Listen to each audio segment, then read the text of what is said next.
Good afternoon. My name is Mindy Bonine. I'm with Amatera Environmental, and I'm here to present to you a part one of a 7-part series about what we do with our information for after we finish our excavations at the Headwaters site. And so if you followed any of our sort of video blog posts before, all those live video blogs were sort of conducted while we were excavating out the material at the site itself. These next set of videos are going to be basically describing what we do with this information after we get it. And so the excavations themselves was all about data collection. We were just grabbing the information out of the ground and putting it in bags and blogging it in and pulling it and putting it back into the laboratory. The next step that we do after we leave the field is the analysis portion of our research.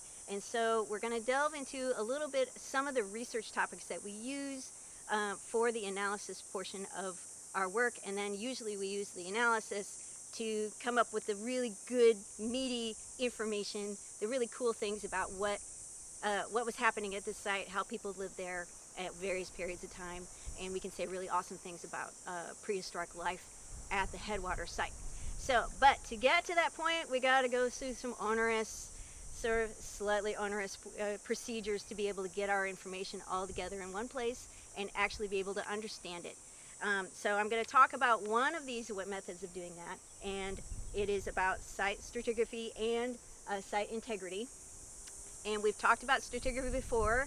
While we were doing the excavations, we actually did a little bit of that. When we were delving into the ground, we would see different soil layers and different colors and features and textures and stuff. And so we would identify each of those in a particular group. And we also found lots and lots and lots of burned rock features. And so we excavated those and documented those as best we could. So now what we're going to do is we're going to sort of take that information we grabbed from the field, and we're going to add some of the information that we were gleaning from the lab.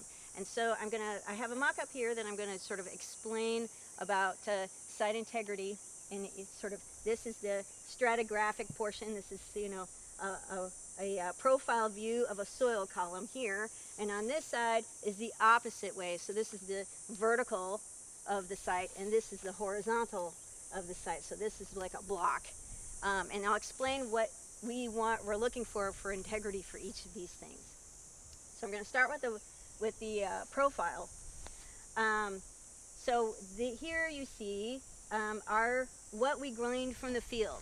So this is kind of an example of the data that we got from the field. We have each of our soil zones, A, B, C, and D, and then here is 2 examples of burned rock features that we found at the site. And you can see one is up high and one is down low, but they're both in, you know, the B context.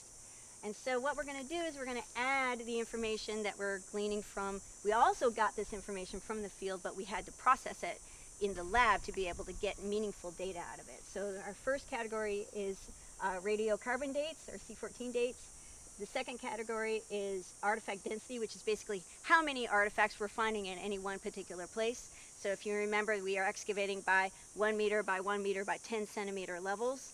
So artifact density we will be able to pull out that information by having a big giant table of how many artifacts we found from each level. And so that's what this means. And then this is our total data station information. So whenever we found something really important, either a projectile point or a datable artifact, our bone beads we dated, we took a TDS point, so which you can figure out where that was at any, you know, both geographically and up and down. So what I'm going to do is I'm going to sort of sample map some of this information onto the information we grabbed from the field. So I'm going to start with the C14 dates. And so we're going to pull this out, and we're going to say, for example, we dated this, this, this, and this. We had charcoal samples from each of these locations. So what we're going to do, and say, for example, this one dated to 750 BP, which is in the late prehistoric. This one dated to 1500 BP, which is the late archaic. And then this one dated to the middle archaic, which is 4300-ish. Those I kind of pulled out. And then this guy down here dated to 7600 BP, that's early archaic. Early, middle, late, prehistoric. This is an example of excellent stratigraphy because everything's all in date order. If these things were mixed up, the integrity would be really poor. But in our site, the integrity is really good, so we're expecting to be able to find information very much like this.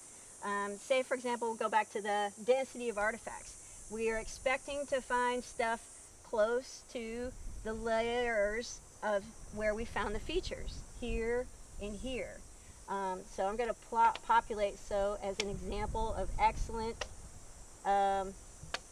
integrity, say, for example, we found sort of up here, here, and maybe a little bit down here, up here, sort of are clustered around our features.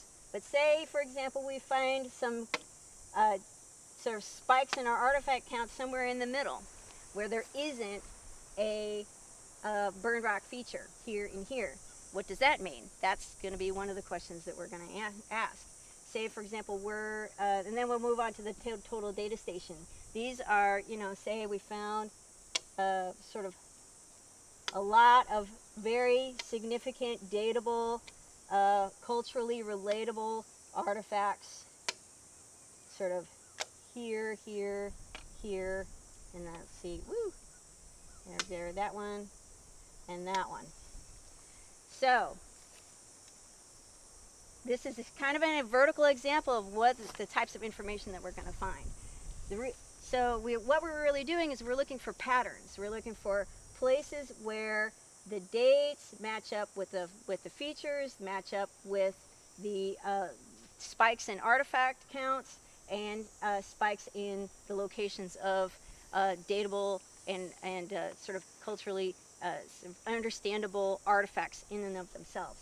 And so what we can do here is we can kind of look through here and see that, yeah, there's clearly stuff here, there's stuff here, and there's stuff here. So what we would do is we would kind of like carve this section out. There might be some cases like this guy where we're not really sure if it goes up or if it goes down. And then we might have to be able to sort of figure out if this guy is an anomaly, or if we can't be able to connect it to either one. It might be a wash. We might not be able to say much about it at all. And say, for example, we got a couple of things down here as well. So what we're doing is we're lumping these things together into chunks. So we're taking our big data set and we're carving out things that are connected to each other, that are related with each other. And then we carve these into the little chunks, and then we connect all the dots, all the separate pieces of information for each chunk, and then we call that an analytical unit. And basically, we're going to take these analytical units and we're going to sort of be able to sort of take this, research what's inside that unit, and then also be able to compare it with units that are above it and below it. Like, say, this one dates to the middle archaic and this one dates to the late archaic. What's the differences and similarities between each of these two? We can study that kind of information, but only after we connect all the dots and make sure all these guys are related to each other. So that's kind of how we're doing. If we can do this, if we can create these chunks with reasonable accuracy, then it's considered to have really good integrity. If we can't make these chunks, if everything's all scrambled up and dates are not mixed up with each other and we can't find a pattern, then integrity is bad. Usually we're looking for sort of instances where we can make these chunks together. We can combine these chunks together.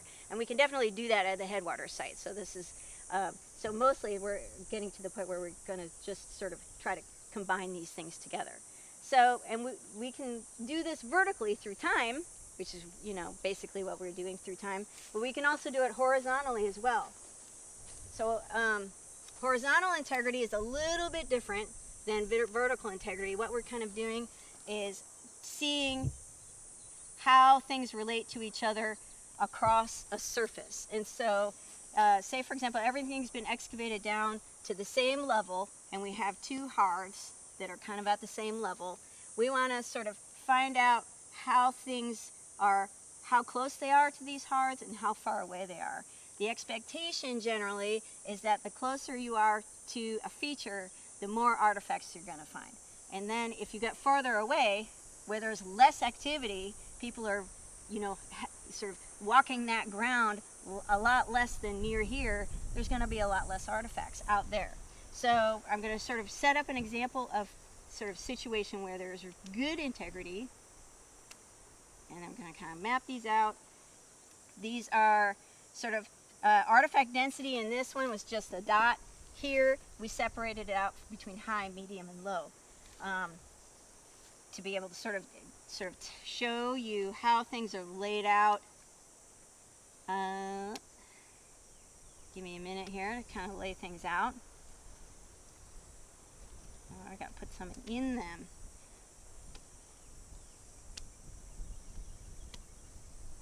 So here we have high density. That means the sheer quantity of artifacts we're recovering was very high. We're talking like hundreds and hundreds. And then here for the medium, we're talking about maybe in the tens, 50 or so. And then when we're low, we're talking maybe 10 or less. I mean, there's some, at some locations, there might be areas where we don't find any artifacts at all. That would be a null space altogether. So this example would be kind of a mix, actually. So we have sort of high quantities of artifacts kind of in proximity with the hearths. We're finding a medium quantity in the hearths themselves. So you could kind of give it an idea of like people kind of around it, but not in it while it was happening. While this thing was on fire, I'm sure people were going to be around it and not right in it. And then the artifact counts get less as you get further out and less as you get further out. In this case, over on this side, you got periods, sort of sections where there's very few artifacts, and then you over here in the corner you get the artifacts are going back up again. So that may mean that a couple of things. It may mean that there's another hearth over here that we didn't find yet, or it also may mean that somehow at some point prehistorically, say someone during the late prehistoric period, kind of went to this area, dug out all the stuff that was there, dumped it over here, and then made their own hearth.